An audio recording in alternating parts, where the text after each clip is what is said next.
O que você acha? Bom, vamos lá então. Ok. Pessoal, boa noite a todos. Sejam bem-vindos a mais uma reunião científica da nossa disciplina de Medicina Intensiva da Escola Paulista de Medicina. Lembrando também que essa reunião científica faz parte do nosso curso de atualização em Medicina Intensiva. Hoje nós temos a satisfação de receber novamente em nosso serviço o Dr. Rodolfo Pedro. O Dr. Rodolfo, ele é intensivista da UTI de gastroenterologia do Hospital das Clínicas da Faculdade de Medicina da USP e também intensivista da UTI geral do Hospital Vila Nova Star, né? Além de ser membro do comitê diretivo do Grupo Inova da AMIB da gestão 2022-2023. Ele já esteve conosco ano passado falando sobre a CLF e hoje vai falar sobre o manuseio da insuficiência hepática aguda. Rodolfo, obrigado mais uma vez pela sua presença aqui, juntamente com o nosso grupo. Bom, eu que agradeço, na verdade, é sempre muito legal estar aqui participando com vocês e falar de um tema que eu gosto bastante também. Bom, dando já início aí, pontapé na aula, né? Então, ano passado a gente falou um pouco sobre a CLF, que era meio que a descompensação do doente que já tem uma disfunção hepática prévia, né? E hoje a gente vai para um outro cenário, né? O outro polo aí, que é falar justamente sobre a insuficiência hepática aguda, que é a popular fulminante, né? A gente vai até falar um pouco sobre essa questão das terminologias. Mas como que a gente faz para manejar isso? Vocês vão ver que ao longo da aula vai ter alguns manejos que a gente vai citar, que não necessariamente são amplamente disponíveis em todos os lugares, e aí no final a gente tenta racionalizar como que eu faço esse manejo em diferentes cenários, com mais, com menos recursos, etc. Tá? Bom, gente, vou começar então. Já fui apresentado aí, acho que já tive aqui ano passado, alguns já me conhecem também. É, Acho que o primeiro slide talvez seja a mensagem mais importante da aula até, né? Quem tiver que sair aí, só espera o primeiro slide, né? O que é mais importante na aula é entender que diante de um paciente que não tem uma disfunção hepática prévia, quando que eu preciso me preocupar, né? Quando que essa disfunção hepática nova ela começa a ficar preocupante, tá?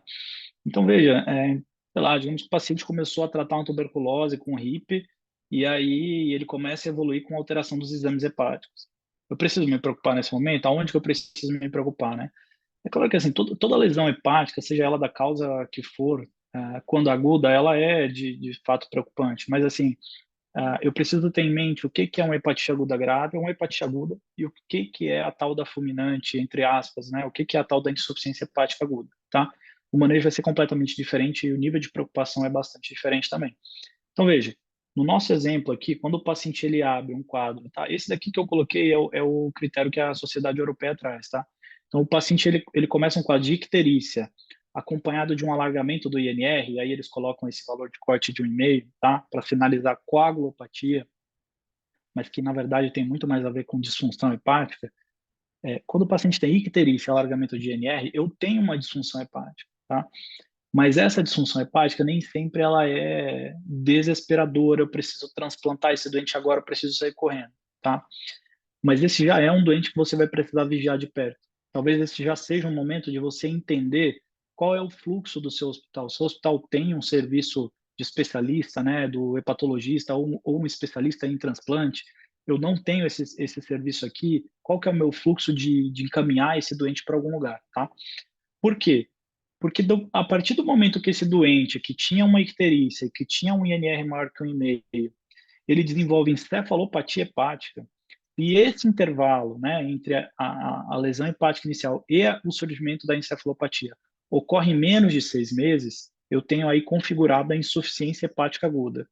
E aí, na insuficiência hepática aguda, eu estou falando de uma doença de altíssima morbimortalidade, e que eu tenho medidas para reduzir essa morbimortalidade, mas eu não tenho tempo para ficar perdendo para saber qual é o doente que eu preciso instituir qual medida, tá? Então aqui eu já tenho uma doença muito grave que eu tenho pouco tempo para agir. Então o grande ponto de corte é a encefalopatia hepática. Mas como eu falei, você não precisa esperar a encefalopatia hepática para se preocupar. O doente começa ali com a icterícia, uma bilirrubina de 5, vai para 10, vai para 15, vai para 20. Opa, esse cara tem alguma coisa errada. Eu não consegui achar a causa, talvez, mas algo está errado aqui. Beleza. Como eu falei, é a popular fulminante, vulgo fulminante, tá? Na verdade, esse termo ele já não é mais tão utilizado na nomenclatura oficial, porque assim, existem diversas classificações de insuficiência hepática aguda, tá? Tem gente que classifica como hiperaguda, aguda ou subaguda, fulminante ou subfulminante se for com um mês ou se for com um tempo maior, e tem gente que coloca como aguda e subaguda só. Então, existem várias classificações. O termo fulminante acabou pegando, até mesmo pela apresentação da doença. É uma doença que realmente ela pode ser de evolução catastrófica, tá? O termo correto na nomenclatura atual é insuficiência hepática aguda. Tá? Não tem problema falar um fulminante, mas só para dizer, a classificação que talvez seja mais, assim, é, faça mais sentido na prática, é essa primeira de O'Grady, embora no gráfico aqui, até coloque esse gráfico justamente por isso, eles desenham errado, tá, gente? A hiperaguda, ela não é até 2 semanas, ela é até 1 semana. Eles citam corretamente no texto, na hora de desenhar o gráfico, isso sai um pouco errado, tá? Por que que isso é importante? Vocês vão ver lá no final da aula, quando a gente vai falar de quando tem que transplantar, quando não tem que transplantar. Então, esse intervalo entre a icterícia e o surgimento da encefalopatia, se ele é menor do que 1 semana, isso me diz uma coisa. Se ele é maior do que 1 semana, ele me diz outra, tá? Mas tudo bem usar o termo fulminante também. Quando a gente vai falar de etiologia e a gente começa a pegar gráficos que são da Europa, dos Estados Unidos, etc., vai explodir na nossa cara a primeira e principal etiologia como insuficiência hepática aguda por uso de paracetamol. Essa não é a realidade brasileira, essa não é a nossa realidade. É, para quem não tinha me apresentado ainda, né, lá nessa unidade do Hospital das Clínicas, que é voltada para gastroenterologia, a gente funciona como um hub para receber pacientes em insuficiência hepática aguda. Então, a gente tem bastante admissão por essa etiologia, mas por insuficiência hepática aguda, mas não por paracetamol. Essa não é uma grande realidade brasileira, tá? Eu diria que, por exemplo, o uso de RIP, o uso dessas fórmulas para emagrecimento caseiras, que vendem aí na rua, 50 ervas para emagrecer, essas coisas, são muito mais comuns do que insuficiência hepática aguda por paracetamol na nossa realidade, tá? O uso de outras drogas, quimioterápicos, anabolizantes, MDMA e etc. Isso vai aparecer também, tá? Reativação de vírus de hepatite B já é bem mais incomum, eu diria, no Brasil. A gente tem um sistema de vacinação que vem funcionando, pelo menos vinha funcionando bem, a ponto da gente não ter tantos casos assim de insuficiência hepática aguda por hepatite B, tá? Prima infecção principalmente. E aí vai ter as outras causas, trauma, vascular, etc. e tal.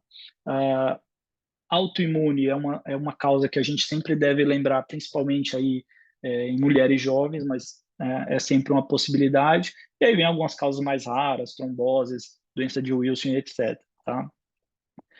Só para fazer um parêntese sobre a insuficiência hepática aguda causada por droga, tá? A insuficiência hepática aguda causada por droga, ela pode, a gente acaba usando um pouco esse nome DILI, né, que seria Drug Induced Liver Injury, ela pode assumir fenótipos completamente variados, completamente diferentes. Desde lesões que são muito parecidas com hepatites isquêmicas ali, onde eu vou ter altos picos de transaminases, né, as transaminites ali, até fenômenos com pouca morte celular de hepatócito, mas com bastante colestase, tá? Imitando ali já uma hepatite viral aguda A, alguma coisa nesse sentido, tá? O que é importante na etiologia de droga, tá bom? Primeiro, identificar e retirar o agente, mas, em segundo lugar, essa é uma lesão que, quando ela é hiperaguda, quando a lesão é extremamente hiperaguda, em menos de 1 semana tudo já acontece, a icterícia já surge a encefalopatia, etc., eu tenho uma boa capacidade de recuperação, embora o quadro tenda a ser mais hiperagudo, mais grave, tá? Eu tenho uma boa capacidade de recuperação sem transplante. Quando essa doença começa a ser induzida por droga, mas é mais subaguda, mais lenta e progressiva a instalação, aí já é mais difícil escapar do transplante, tá? Quando eu falo, a aula basicamente hoje, gente, é focar no tratamento. Então, eu vou dar uma pincelada rápida em alguns tratamentos específicos, mas o grande foco vai ser o tratamento de suporte, tá? Vocês vão ver até por quê. E é assim, nesse slide de tratamento específico, a gente começa citando talvez uma das grandes drogas citadas para lesão hepática aguda induzida por drogas, tá? Que é a N-acetilcisteína. Isso é muito mais para lesão induzida por paracetamol e muito mais para quando você atende o paciente rapidamente, a gente vai mostrar no próximo slide, tá? Tem uma controvérsia ou não para drogas não paracetamol, para as outras etiologias a gente já não tem mais muito embasamento. E quando a etiologia é, por exemplo, uma hepatite B aguda, a gente até tenta dar o antiviral, viu, gente? Mas, assim, a consolidação aí na literatura de o tanto que isso ajuda mesmo é discutível. A mesma coisa acontece, por exemplo, na hepatite autoimune. Você até pode tentar o corticoide, mas geralmente quando o paciente faz uma insuficiência hepática aguda, quando surge a encefalopatia num doente que não tinha doença hepática prévia, por conta de uma hepatite autoimune, é difícil você segurar com corticoide, assim, sabe? Então, a depender da causa, então, você pode ser monolike, epivírus, você pode tentar tratar a causa base, mas geralmente é muito mais importante o dano que aconteceu ao fígado do que quem começou esse dano. É claro que retirar o agente pode ajudar, tá? Uma exceção, talvez, aqui sejam as doenças hepáticas relacionadas à gestação. Então, doença hepática gordurosa da gestação, etc. Quando você tem uma insuficiência hepática aguda associada à gestação, geralmente a interrupção da gestação ajuda bastante na melhora do quadro hepático, tá? Então, é talvez um dos grandes indicativos de tratamento aí específico. Como eu falei para vocês, a N-acetilcisteína talvez seja o medicamento mais famoso para tratar esse tipo de quadro, tá? Isso vem um pouco desse estudo, que é um estudo que avaliou pacientes em insuficiência hepática aguda por paracetamol, um estudo antigo, e onde ele reduziu, sim, de forma bastante importante os pacientes que acabavam evoluindo para um dano hepático mais severo, mas isso acontecia principalmente naqueles doentes que chegavam no pronto-socorro com intoxicação por paracetamol nas primeiras horas, então especialmente até 10 horas, tá bom? Agora, nos pacientes com insuficiência hepática por paracetamol, é muito comum que mesmo depois desse horário a gente acabe administrando a medicação, tá? Tem uma questão aí fisiopatológica por trás, de que talvez aí o N-acetilcisteína funcione como um tampão de radicais livres, etc e tal.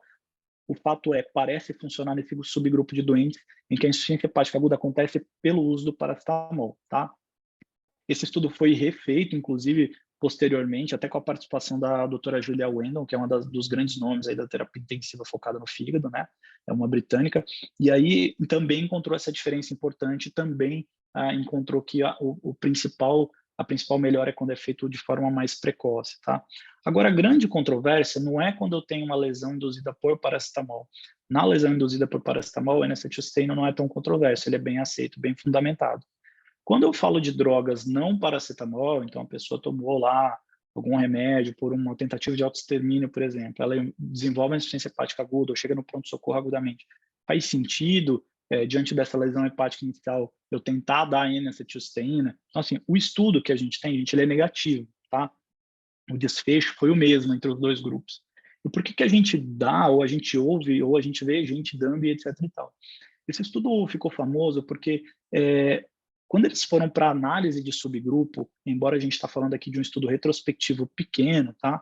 Eles encontraram que naqueles pacientes que ainda estavam no começo do desenvolvimento da encefalopatia, talvez houvesse um benefício.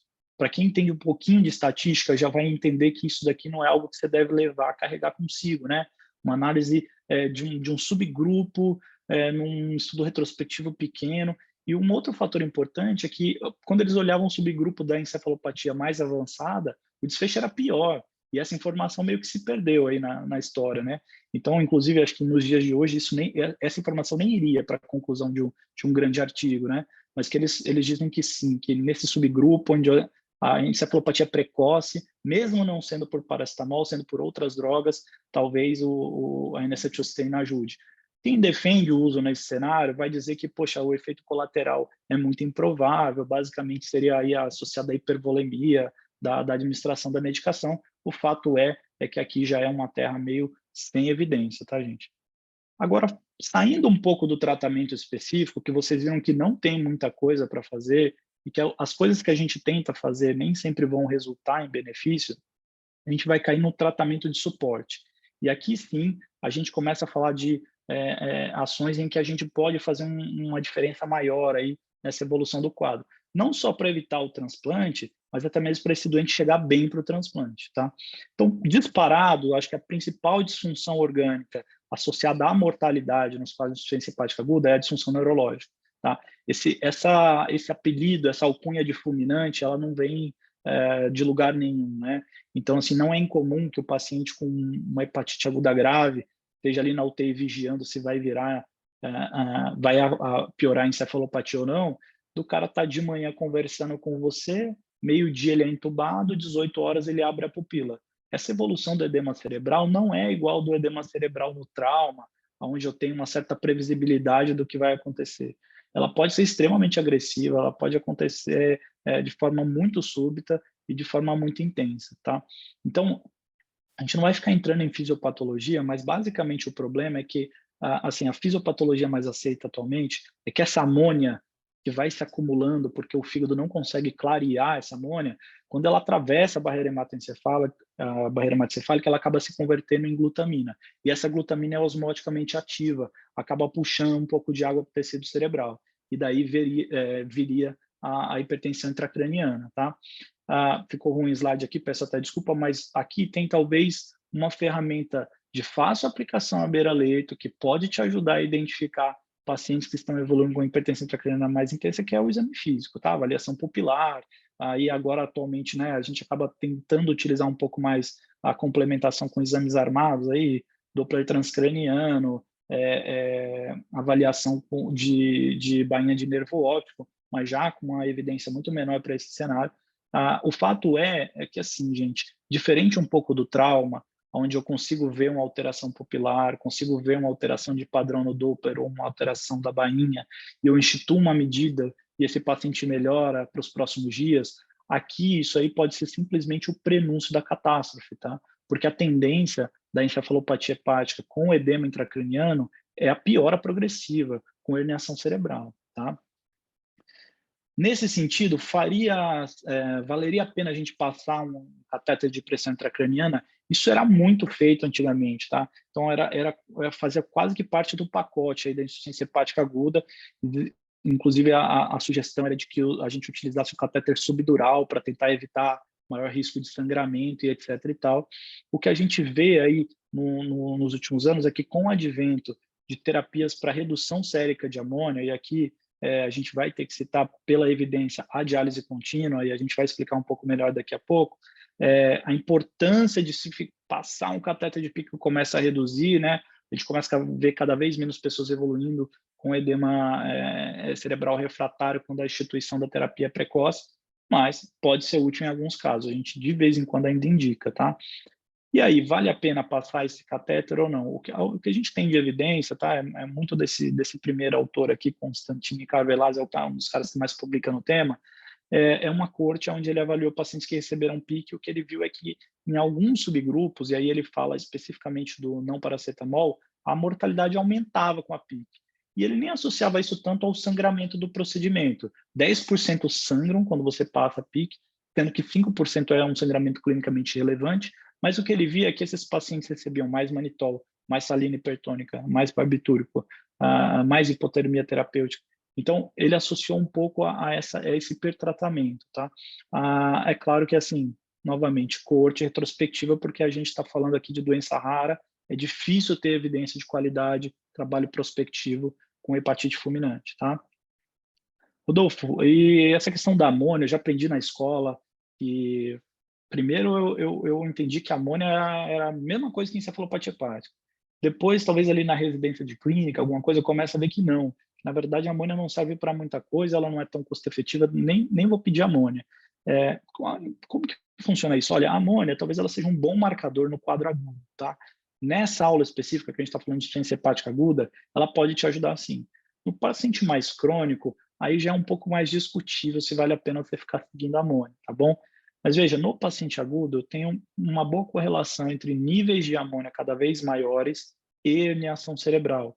E esse ponto de corte parece estar por volta de 150. Quando vocês forem pegar estudos aí, revisão sobre manejo de insuficiência hepática aguda, você vai encontrar um pouco esse ponto de corte de 150, onde o nível de cerebral herniation aqui, né, que é esse CH, aumenta bastante, tá?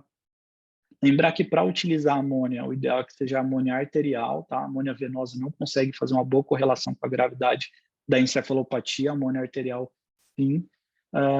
E aí, assim, porque a gente falando tanto de amônia, etc e tal, mas o que eu vou fazer com essa amônia, afinal de contas, né? Então, veja, eu tenho alguma terapia que eu consigo reduzir essa amônia, impedir que ela vire a glutamina e que isso gere edema cerebral? Então, veja, a melhor terapia que a gente tem para reduzir a amônia sérica é a diálise contínua. A gente vai falar daqui a pouco o que eu faço quando eu não tenho diálise contínua, mas é o que a gente tem de evidência. Rodolfo, não posso usar a diálise intermitente convencional? Qual que é o problema? Tá? A gente vai passar um pouco pela evidência disso, mas o grande problema é que o volume de distribuição da amônia no corpo é muito grande.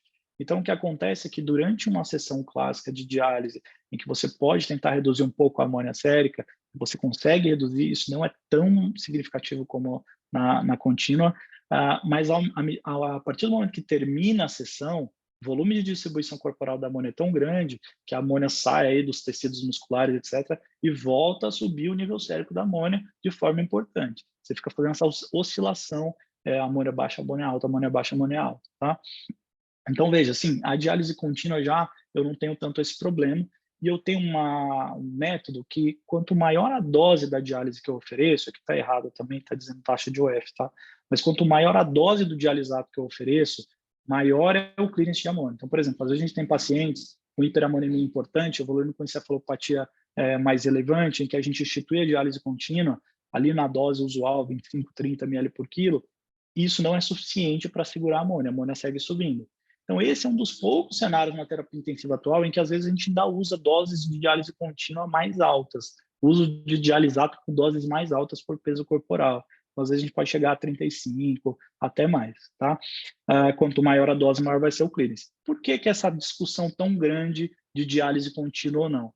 Isso vem desse estudo aqui, novamente, estudo de corte retrospectiva, é o que a gente tem, na maioria dos casos, para hepatite fulminante, para insuficiência hepática aguda, tá? O que esse estudo mostrou?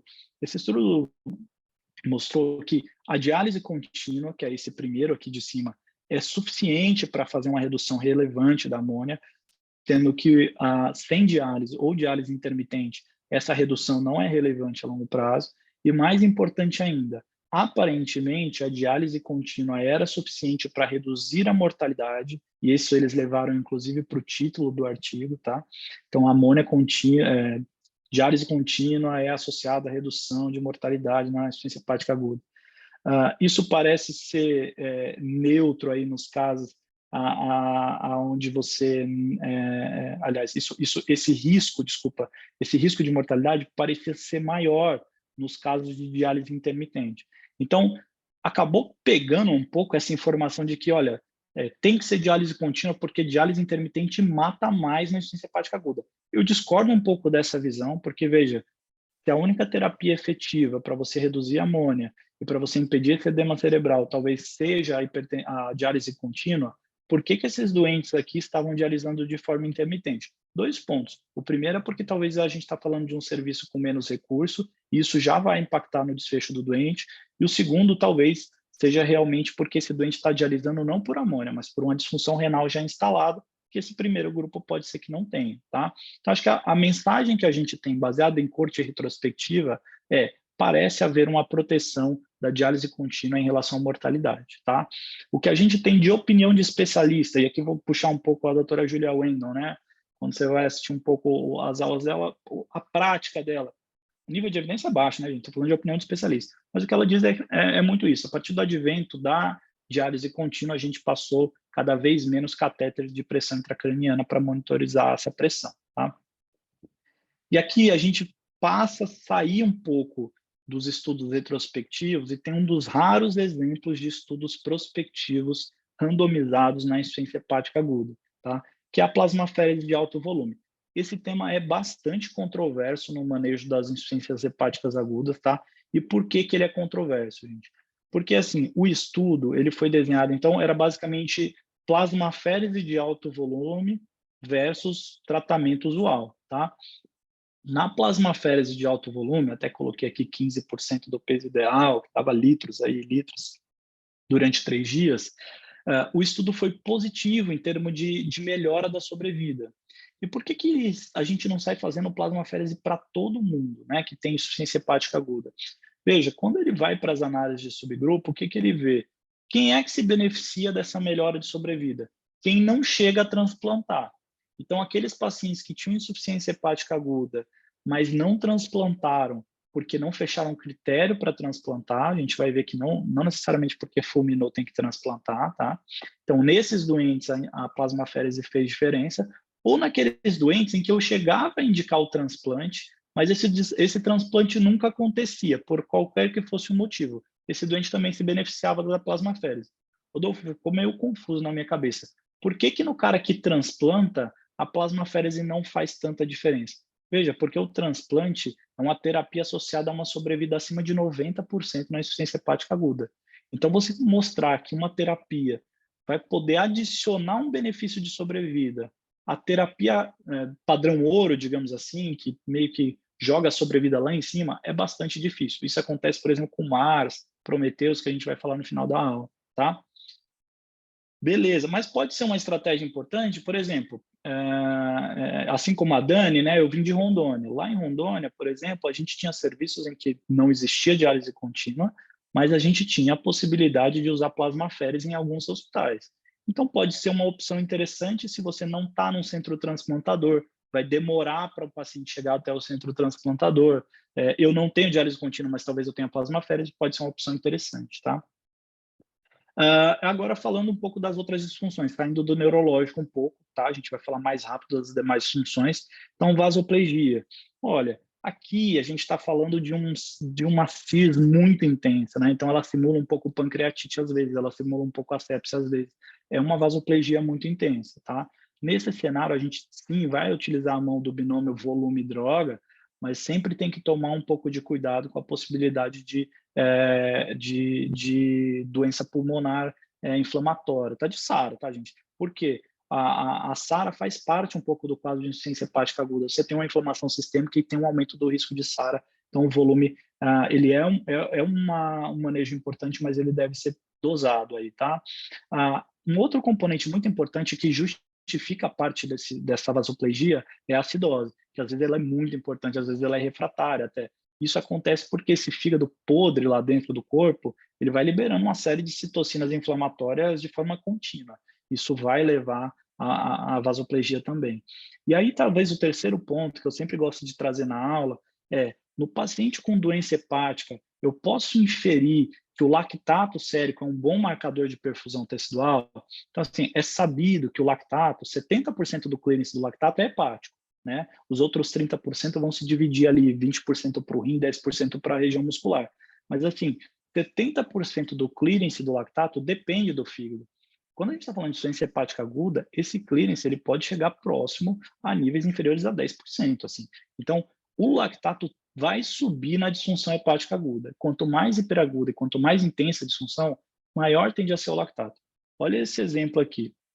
Então, esse é um exemplo de um garoto jovem que chegou para a gente com insuficiência hepática aguda.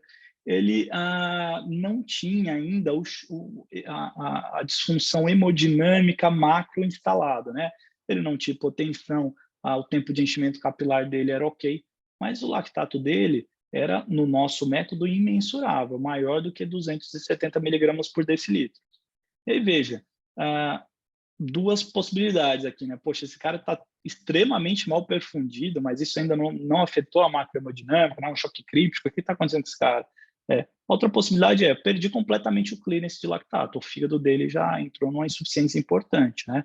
Então, veja, uma questão interessante para isso é, quando você coloca o doente na diálise contínua, e aí, principalmente na hemofiltração, onde é um pouco mais poroso o filtro, um detalhe interessante é que você clareia esse lactato, porque esse lactato não está se acumulando por hiperprodução, e sim por falta de clearance mesmo. Então, olha o que acontece aqui, à medida que a gente instalou a hemofiltração contínua, 24 horas depois, esse era o lactato do doente, 16, tá? Continuava ainda sem disfunção hemodinâmica, né? Veio, óbvio que não foi um valor 270, outro 16, né? Tem a curva e tal, foi caindo progressivamente, à medida que a hemofiltração foi acontecendo, tá, gente? Esse é um outro cenário onde, assim, não é comum, mas em alguns casos, a gente acaba optando por retirar o fígado do doente. Principalmente quando já tem um fígado novo. A gente vai transplantar, o fígado já foi captado, o fígado é bom. Então, nesse cenário, se o doente está muito inflamado, a gente pode acabar tentando tirar esse fígado antes, para evitar um pouco dessa síndrome inflamatória, tá? E aí, veja, mesmo nos períodos de anepatia, que é esse período verde aqui, onde o doente está completamente sem fígado, os períodos em que você institui a hemofiltração contínua, eles são suficientes para levar um clearance, a uma queda do lactato sérico. Então, mesmo que você não tenha fígado, a hemofiltração contínua pode cair. Eu só trago isso na aula para lembrar que não é porque o doente começou a hemofiltração contínua e o lactato começou a cair que ele está melhorando da disfunção hepática, tá? Na verdade, o que você está fazendo é uma via alternativa de clearance desse lactato. Lembrar que no choque ainda pode ser importante uma disfunção adrenal, tá? A disfunção adrenal acontece em uma disfunção adrenal relativa, né? Ela é muito mais comum no doente com disfunção hepática, tanto na aguda como na crônica, mas em alguns casos a doença aguda, esses valores podem ser aí muito altos, acima de 75%, 80%, tá? E outros comemorativos, como a gente falou, a SARA, então o volume tem que ser dosado, esse doente começa a perder a capacidade ali de manejo da glicose, gliconeogênese, etc. A hipoglicemia é bastante comum, além disso a disfunção hepatodrenal que a gente falou agora, né? A disfunção renal, ela pode advir tanto pela etiologia da insuficiência hepática como pela acidose, pelo choque que vai se instalar em algum momento, né? E o maior risco de infecção, esse risco existe, é um risco 2 a 3 vezes maior, e aí vem um outro ponto de controvérsia. Dou antibiótico profilático na insuficiência hepática aguda ou não dou antibiótico profilático, né? Então, veja, a evidência que a gente tem, novamente, é um estudo retrospectivo, onde a antibiótico profilaxia não reduziu a mortalidade associada à infecção de corrente sanguínea nesse cenário. Qual que é o posicionamento, entretanto, assim, dos especialistas, já que a evidência é tão fraca, né? O que a Sociedade Europeia comenta é que, veja, se você tem um doente insuficiência hepática aguda, listado e ativo para transplante, e você ainda não tem esse fígado na mão, se esse doente infecta, você pode estar perdendo aqui a última oportunidade de vida para ele, né? Porque uma infecção aqui descompensada vai contraindicar o transplante. Então, nesse cenário em que o doente está ativo, aguardando um fígado, eles orientam que, baseado em opinião de especialista, você tenha um baixo limiar para iniciar antibiótico terapia empírica ou mesmo para o uso da antibiótico terapia da antibiótico profilaxia, tá? A gente vai falar agora, talvez, de uma das últimas disfunções aqui, que é talvez uma das mais mal interpretadas no cenário de disfunção hepática, que é a disfunção da coagulação. As pessoas tendem a entender que o INR ele é um grande representante da coagulopatia desse paciente. Então, pacientes com INR muito alargados, eles estão num polo de coagulopatia. O INR, especialmente na doença hepática, ele tem uma péssima correlação com o sangramento. Assim, vou dizer péssima, tá? Mas é inferior a 50%. Então, às vezes, ela vai te ajudar menos do que jogar uma moeda para cima, tá? Mas veja, nesse cenário aqui, é um cenário interessante, onde ele pegou o paciente que estava indo transplantar, fez um tromboelastograma desses doentes e correlacionou o INR com o polo de coagulação desses doentes. Entre essas duas barras azuis aqui, seria a coagulação normal. Além dessa barra azul aqui, seriam os pacientes que estão protrombóticos, tendendo a coagular, e atrás dessa barra azul, os doentes que estão realmente com sinais no tromboelastograma de disfunção da coagulação, pacientes chamados de coagulopatas, assim. Então, veja, embora sim exista alguma correlação, alguma inferência aqui, quanto maior o INR, especialmente naqueles INRs muito altos, esse doente tende a ter um polo mais de anticoagulação. No grupo de coagulação normal, você tem gente com INR de 6, no grupo de protrombótico, você tem gente com INR de 4. Então, o INR ele não é um bom marcador para ser utilizado de forma ipsis literis para dizer se esse doente está hipocoagulante ou não. Por que é importante esse conceito? Porque as pessoas se angustiam muito com esse INR de 4, de 5, a ponto de fazer plasma profilaticamente, mesmo sem o doente estar sangrando. Isso vai atrapalhar um pouco o critério de transplantabilidade que a gente vai ver, tá? Então, o INR não é coagulopatia na disfunção hepática, especialmente aguda, tá? Corrigir a acidose, cálcio e temperatura é o básico nesses pacientes, então evitar a hipotermia, etc. e tal, vai te ajudar a prevenir um pouco o sangramento. Como a gente falou, né, aqui a gente estava trazendo um outro estudo com trombelastometria, onde 73% dos doentes estudados tinham disfunção hepática aguda, insuficiência hepática aguda, o tema da nossa aula, tá? O INR médio desses doentes era de 3,4, e a maioria desses doentes, 63% desses doentes, tinham um tromboelastograma normal, eles não tinham déficit de coagulação, tá? Aqui é um outro estudo, já com pacientes de disfunção hepática crônica, não disfunção hepática aguda, mas mostrando que à medida que o INR aumenta, então aqui ele dividiu o INR entre 1,5 e 2, entre 2 e 2,5, entre 2,5 e 3, entre 3 e 3,5, marco 3,5. À medida que esse INR aumenta, o risco de sangramento aumenta bastante nos pacientes que têm alargamento de INR por varfarina, mas não tanto por doença hepática, tá? Então, o INR na disfunção hepática, ele parece ser muito mais um marcador de disfunção hepática do que de tendência à coagulopatia, tá bom? Eu não tenho tromboelastograma, como 99% dos serviços. O que eu faço se eu não tenho tromboelastograma? Então, o INR está alargado, mas o doente não está sangrando, eu não faço nada, eu não vou ficar transfundindo profilaticamente plasma, tá? Vou passar um catéter central, preciso dar plasma nesse doente? Veja, óbvio que aqui a gente entra numa área mais controversa, não é a nossa conduta usual, tá? O que a gente faz? A gente opta por sítios compressíveis, o profissional experiente guiado por ultrassom, tá bom? Mas a gente passa com INR de 5, de 6, frequentemente esses doentes, inclusive, estão em polos de protrombose, tá? Agora, eu tenho um sangramento, aí beleza, eu vou usar o trigger usual, tá bom? Se eu tenho um sangramento, eu não tenho tromboelastograma, fibrinogênio está abaixo do fibrinogênio, plaqueta está abaixo do plaqueta, INR está largado, é o que eu vou ter, às vezes, para tentar corrigir, tá? Então, qual que é o problema de corrigir profilaticamente, tá? Partindo para a parte final da aula já. Os critérios de transplantabilidade. Então, veja, gente, novamente, aquele conceito, não é porque o doente tem insuficiência hepática aguda que ele vai transplantar, tá? Só o subgrupo dos doentes que realmente estão evoluindo com a insuficiência muito importante. Os critérios mais famosos para definir se precisa de transplante ou não é o critério de King's College, tá? Que eu tenho tanto para paracetamol como para não paracetamol. E aí, o principal indicador que eu posso utilizar até de forma isolada, na maioria dos pacientes, que para a nossa realidade são os não paracetamol, é o INR. O INR acima de 6,5, em teoria, ele já indica o transplante para esse paciente, tá? E quando eu não tenho INR acima de 6,5, eu vou usar esses critérios menores, né, que eu tenho que ter 3 de 5, não decorem isso, isso aqui é só para vocês saberem que o critério existe e consultarem quando vocês estiverem nessa situação, onde o INR também entra. O INR maior que 3,5 já é um critério menor. Então, às vezes você vai falsear esse INR para baixo, ele não vai normalizar diante de uma insuficiência hepática muito importante, mas você vai acabar saindo um pouco desse critério, tá? E aqui, um outro ponto que eu vou trazer, gente, lembra que eu falei para vocês que o tempo entre a icterícia e a encefalopatia hepática, lá da classificação hiperaguda, subaguda, ele ia ser importante para a gente? É aqui, tá? No critério de King's College. E aqui tem algo que as pessoas confundem, às vezes elas acham que o gráfico está errado, o livro está errado, vou procurar em outra fonte, que é, quem ganha ponto para transplantar é aquele que o tempo foi mais devagar, foi mais subagudo. Então, entre o surgimento da icterícia e o surgimento da encefalopatia, ocorreu um período maior do que 7 dias. Por quê? Quanto menor é esse período, mais intensa é a clínica. Eu tenho mais hipertensão intracraniana, mais choque, mais coagulopatia. Porque, veja, quanto mais hiperagudo é esse doente, maior é a tendência dele a recuperar sem o transplante, tá? É o paradoxo da fulminante. É claro que a gente tem sempre que olhar para esse dado com a pulga atrás da orelha, porque quando esses dados foram construídos, eles são baseados em cortes americanas e europeias. Então, a gente está falando muito de paracetamol, que não é a nossa realidade. Mas quem dá ponto é a disfunção que surge de forma mais subaguda, tá?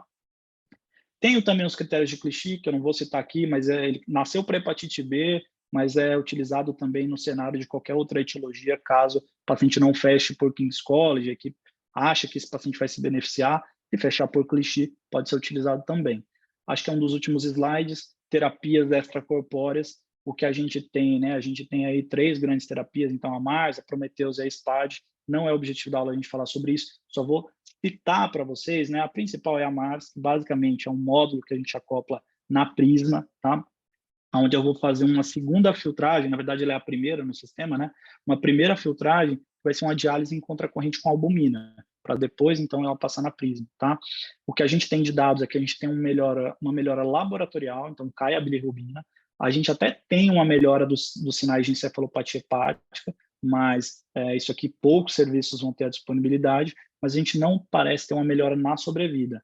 Novamente, é sempre muito difícil mostrar melhora de sobrevida numa população em que vai ser candidata a transplante hepático, porque, em teoria, o transplante hepático vai jogar a sobrevida deles lá para cima, tá? Acho que penúltimo slide sobre prognóstico. Então, assim, paracetamol é o clássico protótipo da hiperaguda que melhora sem transplante, com bom suporte, especialmente em serviços aí que vai ter uma equipe de transplante do lado, mais diálise contínua, ou talvez uma plasmaférese. A gente tem essas sobrevidas aí, é claro que esses dados são europeus, tá? 74, 90% sem transplante. Quando a gente fala de não paracetamol, que é muito mais a realidade brasileira, isso já cai bastante. Cai a ponto da gente não poder pagar, às vezes, para ver se o doente vai segurar ou não, tá, gente? É claro que tem algumas etiologias que são consideradas um pouco mais reversíveis, como hepatite A, isquemia, às vezes relacionada a parto, quando a pessoa já relacionadas à gestação, quando já ocorre o parto, tá? Algumas etiologias que respondem piores, principalmente hepatite B e outras drogas. As outras drogas, especialmente no cenário de não hiperaguda, aquela disfunção que vai se instalando 1, 2, 3 semanas para surgir a encefalopatia, isso costuma ser pior, tá? Agora, quando eu transplanto, a sobrevida, independente da causa, em 2 anos chega a 90%, dados lá de fora novamente. E talvez justifique por que é tão difícil uma terapia modificar a sobrevida com transplante. A gente olha muito mais para terapias que modificam a sobrevida livre de transplante, né? O principal fator de risco aqui talvez é a etiologia, como a gente mostrou aqui em cima nessas duas setas, e o grau de encefalopatia. Quanto mais intenso, pior será, tá? Então, o paradoxo da fulminante é aquilo que a gente falou, quanto mais aguda, mais hiperaguda, né? Mais edema cerebral, mais coagulopatia, mas mais pode sobreviver sem o transplante. Lembrar do viés, que isso aqui é construído com base no paracetamol, né?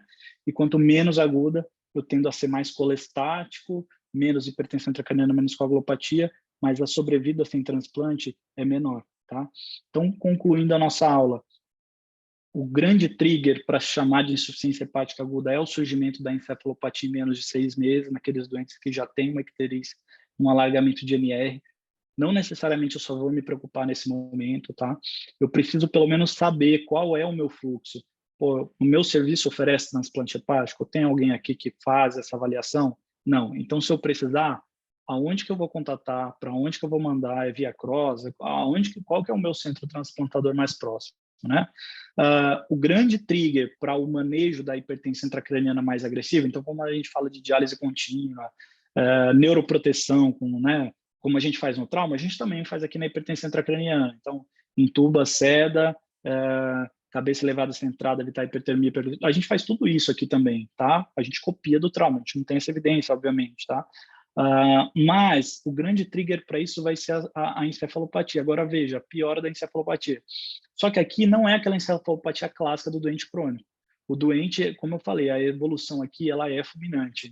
Então, assim, o surgimento da encefalopatia, o doente não tinha flapping. De repente, ele começa um flapping, isso já pode ser um prenúncio de catástrofe. Essa evolução da encefalopatia tende a ser muito rápida e pode acontecer em poucas horas. Então, o doente começou a ficar sonolento, geralmente é o prenúncio da desgraça. É muitas vezes o trigger que a gente utiliza para sedar, entubar, iniciar medidas de neuroproteção. Provavelmente, se ele já tinha encefalopatia, no nosso serviço, a gente já tenta iniciar a diálise contínua precoce, tá? Outro ponto, não corrigir o INR se eu não tiver sangramento, tá? Então, não corrigir profilaticamente, não é porque o INR está 4 que esse doente vai sangrar a qualquer custo, tá? Isso aí, muitas vezes, a maioria das vezes, vai ser disfunção hepática. E retirar o causador. Infelizmente, a gente ainda recebe muito doente tardiamente reconhecido lá no HC, e muitas vezes a gente recebe esse doente já com a pupila aberta, e na prescrição estava lá, RIP diariamente, anti-inflamatório, a droga que ele utilizava. Então, o fator agravante deve ser buscado e retirado, tá, gente? Eu acho que é isso. Então, não sei se passei um pouco do tempo aí, mas a ideia agora é abrir um pouco para perguntas aí.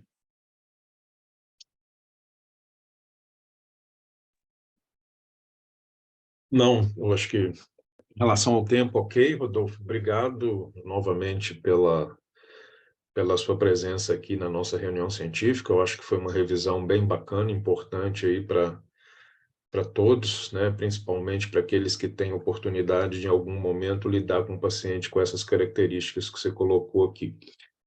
Pessoal, a gente, então, assim, abre agora para perguntas.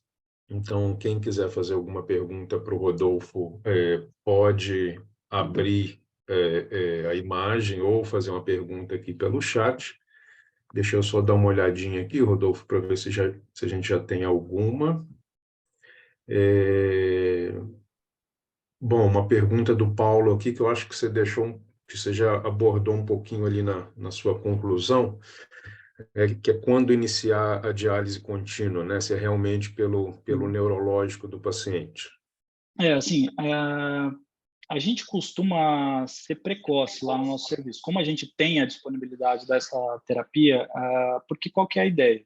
Se eu quero evitar edema cerebral, a ideia é impedir que a amônia suba, porque, em teoria, a fisiopatologia que a gente tem agora é a amônia vai transformar em glutamina e vai gerar edema cerebral. Então, para que eu vou esperar essa amônia atingir 200, 250 para começar a terapia? Ah, não, mas o dente não rebaixou ainda. A amônia é de 130, 120. Então, assim, lá no HC, a gente acaba junto com a nefro definindo alguma série de critérios. Então, doente em que a amônia começa a passar ali de 110, 120, especialmente aquela amônia que vai subindo, ou o doente começa algum grau de encefalopatia, a gente já está instituindo. Então, veja, o doente não tem encefalopatia, ele não tem insuficiência hepática aguda, ele não tem hepatite fulminante, entre aspas, tá? Então, eu vou começar a diálise contínua nesse cenário? Não, tá? Ah, a bilirrubina está subindo, o NR está largando, 2, 3, 4. Não é insuficiência hepática aguda. O doente começou em encefalopatia hepática, a gente está falando de um quadro que pode evoluir em poucas horas. Então, especialmente no serviço público, eu não tenho tempo de ficar esperando a encefalopatia agravar para eu ir atrás do catéter, aí até que consegue fazer o raio-x, aí ligar a máquina. Putz, eu não tenho esse tempo. Então, assim, o doente começa a encefalopatia, né? Ele vai categorizar realmente a insuficiência hepática aguda, geralmente a gente está indicando diálise contínua. Ou, em alguns casos, o doente ainda não tem clinicamente tão instalado assim, é um leve flap, é alguma coisa bem minuciosa, só que essa amônia já está subindo de forma importante, está chegando perto daquele trigger de 150. Infelizmente, gente, não é uma grande evidência científica que eu tenho a apresentar isso para vocês, é a prática do dia a dia. Não, bacana. Você tem alguma experiência, Rodolfo, com aquele monitor, né, que avalia complacência, o Brain for Care? Não Você invasivo, acha? né, o Brain for É, Care. A gente usou num caso recente, assim, cara, ele pode te ajudar, mas qual que é a grande sacada que a gente costuma pensar na insuficiência hepática aguda? Não é trauma. Então, assim, eu não vou ter todo aquele tempo de ficar ajustando a ventilação e fazer a hipertônia. É claro que eu vou fazer isso, tá? Mas, geralmente, eu não tenho muita outra conduta a oferecer se o cara tá nesse momento, assim. O que eu vou ter para uhum. oferecer, além da diálise contínua, é o transplante. Então, se o órgão não surge, é comum que esse cara venha abrir a pupila. Infelizmente, assim, a evolução é fulminante, é muito agressiva mesmo, tá? Mas pode ajudar. Acho que toda ferramenta de monitorização neurológica multimodal, ela pode ajudar. Teremos evidência para isso? Não. A gente tem alguma coisa de Doppler, a gente tem alguma coisa de banho de nervo óptico. Lá, o que a gente usa muito é a avaliação pupilar, mas, novamente, mais como um sinal de alerta do que tipo, não, quando faz isso eu faço tal coisa. Esse manejo, geralmente, você vai ter poucas horas até um transplante estar disponível, porque senão esse cara geralmente vai acabar abrindo pupila. A evolução é bem grave. Né? Agora começaram a pipocar aqui algumas perguntas, Rodolfo. Então vamos lá, deixa eu fazê-las aqui. Parabéns, é a pergunta do Álvaro. Posso perguntar algumas coisas que eu acho que ficou lá em cima, acabou passando. Eu Peraí. perguntei primeiro se a albumina sérica ainda tem algum papel para quantificar a hepatite aguda. E segundo, se tem algum sinal clínico de encefalopatia hepática, que seja assim, sugestivo, não falta gnomônico, mas, por exemplo, como na marcha magnética do Pérez-Korsakov ou do Stago, alguma outra coisa, exame físico que ajude. Assim. Obrigado. Tá, então, assim, a Obrigado, albumina é muito Renato. lenta. Obrigado, né? Desculpa. A albumina é muito lenta, assim, então não é um marcador que a gente seguia muito. Então, por exemplo, marcadores que a gente pode utilizar com uma acurada utilidade, assim, o INR é muito bom, desde que não tenha entrado plasma em cima, porque senão você vai perder um pouco esse marcador. A bilirrubina pode ser um pouco lento, porque esses quadros colestáticos eles são mais devagares, assim, mas acho que o INR é um bom marcador. A ascensão do lactato, o problema é que quando ele sobe, você não sabe exatamente se é só disfunção hepática ou se tem alguma outra coisa associada. Quando disponível, dependendo do serviço, o fator 5 ajuda bastante. A meia-vida do fator 5 é de 6 horas, então ela te permite uma vigilância mais seriada ao longo do dia, tá? Mas é basicamente isso. clinicamente, como as etiologias são variadas, a apresentação da encefalopatia hepática é a clássica do mesmo doente crônico. A única questão é que ela evolui de forma muito mais rápida. Então é isso, às vezes é um flapping leve de manhã cedo, à tarde o cara já está falando meio grog, fica sonolento e à noite pode abrir pupila. Certo. Mas, desculpa, só para complementar, se você quiser mais achados clínicos, a classificação que a gente usa é a mesma do doente crônico, que é a classificação de West-Head. Ótimo. Uma pergunta aqui do Álvaro Rodolfo, né? Ele faz primeiro, né? Primeiro ele te parabeniza e agradece pela apresentação e pergunta aqui sua experiência com Mars, né? Acha que muda desfecho? Talvez seja igual diálise contínua, que não muito dificilmente vamos conseguir mostrar a diferença de desfecho. Assim, Ele também pode falar, desculpa, achei que tinha acabado. Ele tem mais uma outra pergunta que ele emendou aqui em relação à lactulose, qual que é a dose que costuma usar? Tá. Vamos começar da mais simples, né? Lactulose, se você vai olhar na bula, acho que a dose máxima diária sugerida é 150 ml, tá? 50 de 8 em 8. A gente não usa insuficiência hepática aguda, tá? Isso é uma questão nossa, mas você vai achar, por exemplo, o guideline europeu, ele sugere não usar, por quê? A lactulose é um açúcar, é um disacarídeo, ele vai ser convertido em CO2, então vai dar distensão abdominal. Como esse doente provavelmente vai para uma cirurgia de transplante hepático em breve, você não vai conseguir impedir que a amônia seja absorvida sob gere edema cerebral com lactulose, você não vai ter tempo de ver uma modificação de flora colônica com a lactulose e você vai ganhar distensão que pode atrapalhar o cirurgião. Da Marsa, né? Então, assim, os estudos de Mars, eles são negativos para a sobrevida. Qual que é o problema? O tempo médio entre o paciente ser randomizado para iniciar a Mars e o paciente transplantar era 16 horas. Então, como é que você comprova que essa terapia, que já vai ter que lutar para modificar a sobrevida frente a um transplante hepático, ela funciona se você tem só 16 horas entre a randomização e o transplante? É muito pouco tempo de terapia nos estudos, tá? Nos pacientes mais crônicos, que tem alguma coisa de Mars, o que você vê é um pouco de melhora da encefalopatia. Será que isso é superior a só fazer a diálise contínua? A gente não tem essa resposta. Nossa experiência com Mars. A gente tem um módulo de Mars lá, a gente tem, acho que 3 ou 4 kits por ano, alguma coisa assim, não é todo ano que tem, mas é assim, a insuficiência hepática chega na sexta à tarde, o técnico que sabe ligar é o cara da terça de manhã, quando consegue alinhar os astros lá, são 2, 3 horas para o cara conseguir montar a máquina inteira e botar para funcionar, e às vezes em 2, 3 horas coagula. Então não tem uma experiência boa, pode ser a nossa curva de aprendizado, que é baixíssima, né? Mas geralmente eu prefiro ligar logo a diálise contínua, que eu vou ganhar tempo, já é mais rápido, e eu consigo segurar a amônia mais rápido do que a Mars. Mas é isso, assim, que a gente tem é que parece melhorar um pouco a encefalopatia, não parece modificar a sobrevida com o transplante. SPAD, você acha que vale a pena? Tem alguma experiência também, Rodolfo? A SPAD eu já tive experiência em serviços particulares, tá? A gente já fez no Vila Nova. A SPAD é assim, tem alguns dados europeus que dizem que a SPAD não é custo-efetiva, tá? Uhum. A custo-efetividade dela depende muito do custo da albumina que você paga. No HLC a gente paga R$ 89,00 no frasco de 50 ml de albumina, né? 10 gramas. Não é tanta albumina como a gente imagina, se não me engano é algo em torno de 500, 600 ml de albumina, alguma coisa assim. Então ela não é proibitiva, pode ser tentada em cenários aí, onde você não vai ter uma outra modalidade, mas como você vai para a SPAD, você precisa da diálise contínua, eu não sei se ela é superior à diálise contínua, assim, acho que a diálise contínua, aonde tem disponível, já é na terapia ouro, assim, a terapia padrão, se você puder instalar ela precocemente, acho que está de bom tamanho. Tá, mais uma pergunta aqui, acho que é da Isabela. Boa noite, a amônia terá um valor que possa me guiar por quanto tempo? Nas primeiras 48 ou mais? 48 horas ou mais? Bom, tem esse corte na literatura de 150 para esses eventos mais agudos, onde a gente costuma ver quanto pior, pior, né? Então, quanto maior a incidência de herniação cerebral.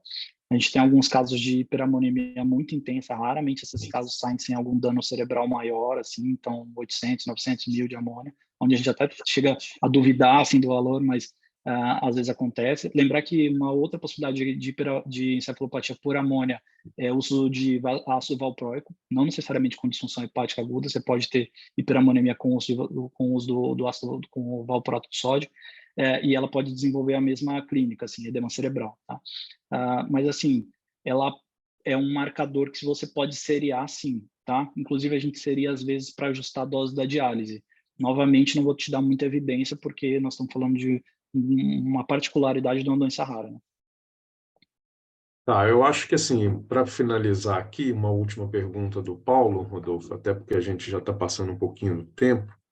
Ele queria que você falasse um pouquinho da plasmaférese, principalmente nos hiperagudos, né?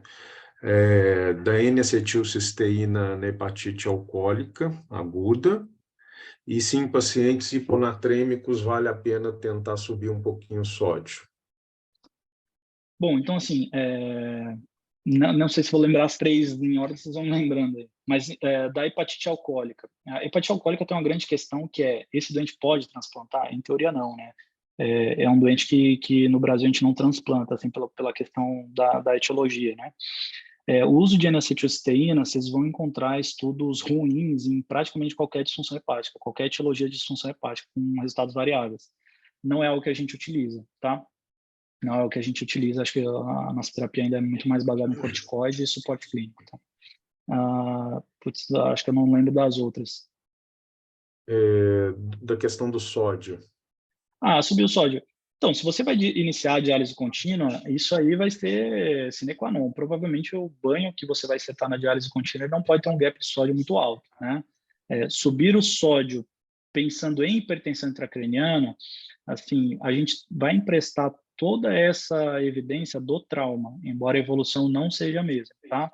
Mas o que eu sempre digo é que o que você está dependendo para esse doente não herniar é aumentar o sódio de 140 para 145, na fulminante não vai ser suficiente. Uhum.